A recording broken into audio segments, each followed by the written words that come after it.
Hey everyone, welcome back to the Soundbyte. My name is Andrew, and today we're going to be jumping into some Black Sabbath. My sort of little send off to the band who just this past weekend did their final show ever, which is an amazing sort of thing to see, considering how long ago that they actually started, way back in the, I guess, the late 60s, I suppose, technically. But yeah, just an amazing thing with Black Sabbath, and the amazing lineup on this final show, back to the beginning, with bands like Metallica and Slayer and Guns N' Roses and Pantera and stuff, that all paid their tribute to Black Sabbath, and all credit Black Sabbath has been a huge influence, inspiration, and sort of paying their tribute to the band who really started it all. I mean, there's been obviously arguments as to who really started heavy metal, and Deep Purple has been thrown in the mix, and Led Zeppelin and all this kind of stuff. And I'm sure that those bands have certainly got their influences and stuff like that in the heavy metal genre. But I think when you really get down to it, and this is just my personal opinion, many might disagree with this, but I think Black Sabbath was really the first heavy metal band that ever started. Because I think other bands that were sort of that have been put into the argument, they've got sort of elements of the heavy metal thing, but I think Black Sabbath was sort of the first true sort of metal band. Certainly the first doom metal band. It's hard to believe that when you think of heavy metal, you would think, okay, what was the first sort of type of heavy metal? And it's hard to believe. I kind of find it interesting that doom metal was kind of the first one, because the doom metal is not really the biggest out of all of them. You could kind of go with, all kinds of different genres, metalcore or death metal or thrash metal. But Doom was kind of the one that started it. And obviously that's, when you look back at Black Sabbath's sort of early beginnings, it makes sense that they kind of created that kind of music because of the environment that they were in. So yeah, it makes sense that the music became, darker and heavier and stuff like that. It was just a reflection of where they were and who they were as people as well. I've been a big Black Sabbath fan for a long time, and I kind of stick with mostly just the 70s Aussie era original Black Sabbath. Never really got into the other stuff, but I will check that out, and I'll definitely do some reaction videos for this channel with all the other stuff, with Dio and things like that, and Heaven and Hell. Any suggestions at all, let me know which to check out. I haven't really listened to a lot of that stuff, to be honest, because it just wasn't my kind of a thing. But now that I've sort of like had all these years to kind of like listen to all these different kinds of music, I might appreciate it a bit more differently this time around. But today we're going to be looking at Black Sabbath, the original band, and looking at a track called "Children of the Grave," which is off their third album, Master of Reality, my personal favorite album. It's just a flawless album from start to finish, and really an album's album as well. I kind of feel like a lot of these songs on here kind of need to be listened to from start to finish on the actual album itself. Some of my favorite songs are on this album as well. But I thought I'd go with Children of the Grave because it kind of is a big song. A lot of people know it. And it's also one of the songs that kind of represents Black Sabbath pretty well as well. And it's it's definitely a heavy metal song as well. And a lot of bands over the years have definitely covered it because of that aspect, So let's get into it today with Children of the Grave by Black Sabbath.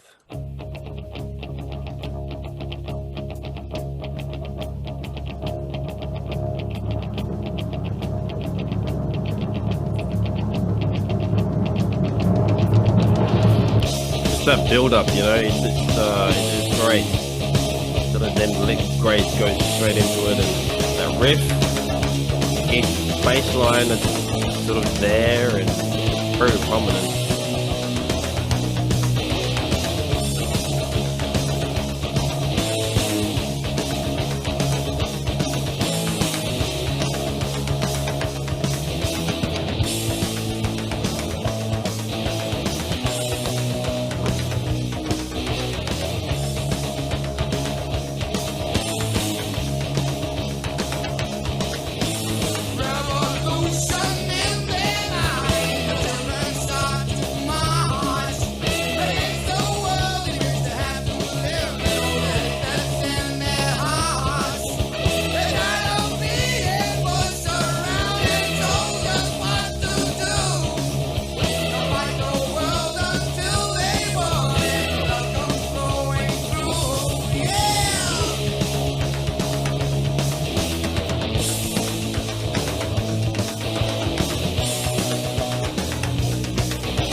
That's a catchy song.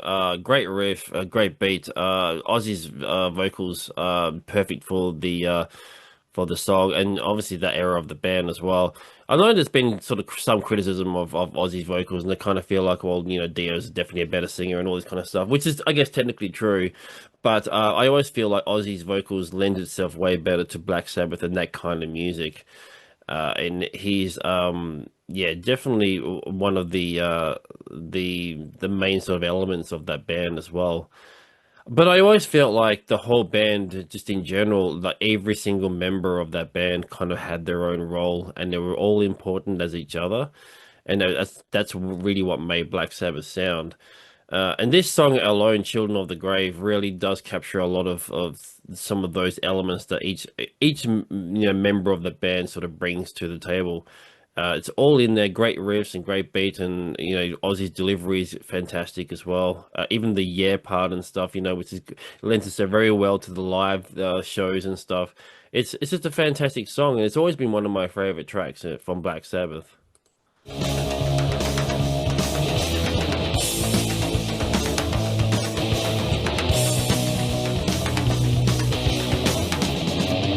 Change up.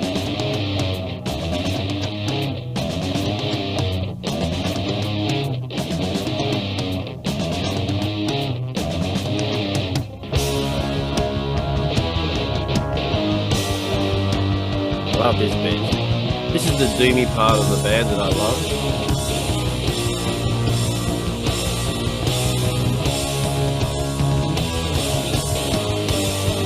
I don't know what that extra noise in the background is, if it's like a keyboard or something, some kind of synth sort of sound in there. I don't know what that is.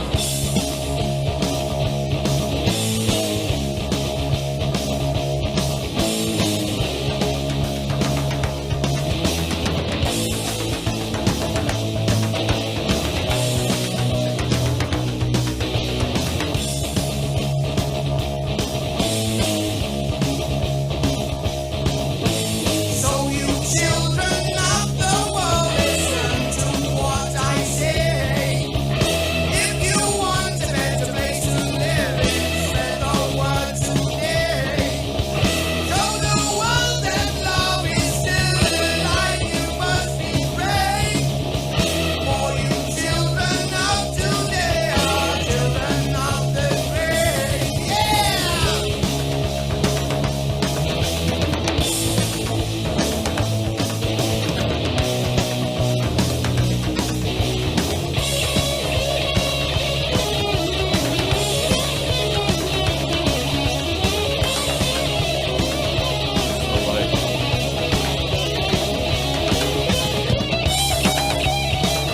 This is a great part of the song as well.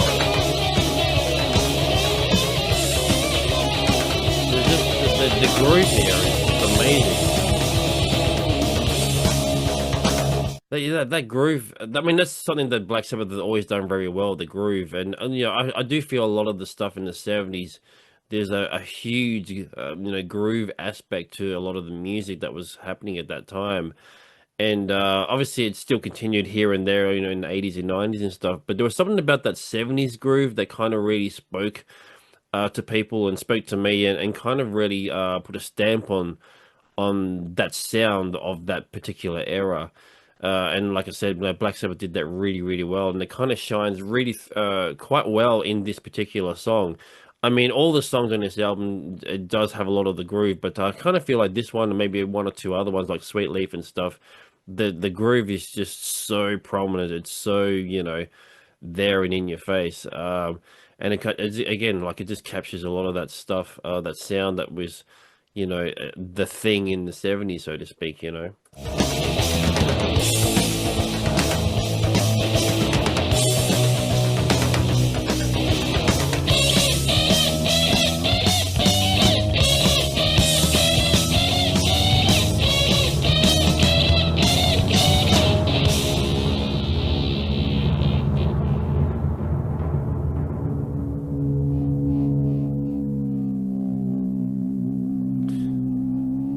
Yeah, so this is obviously the sort of long outro to the song.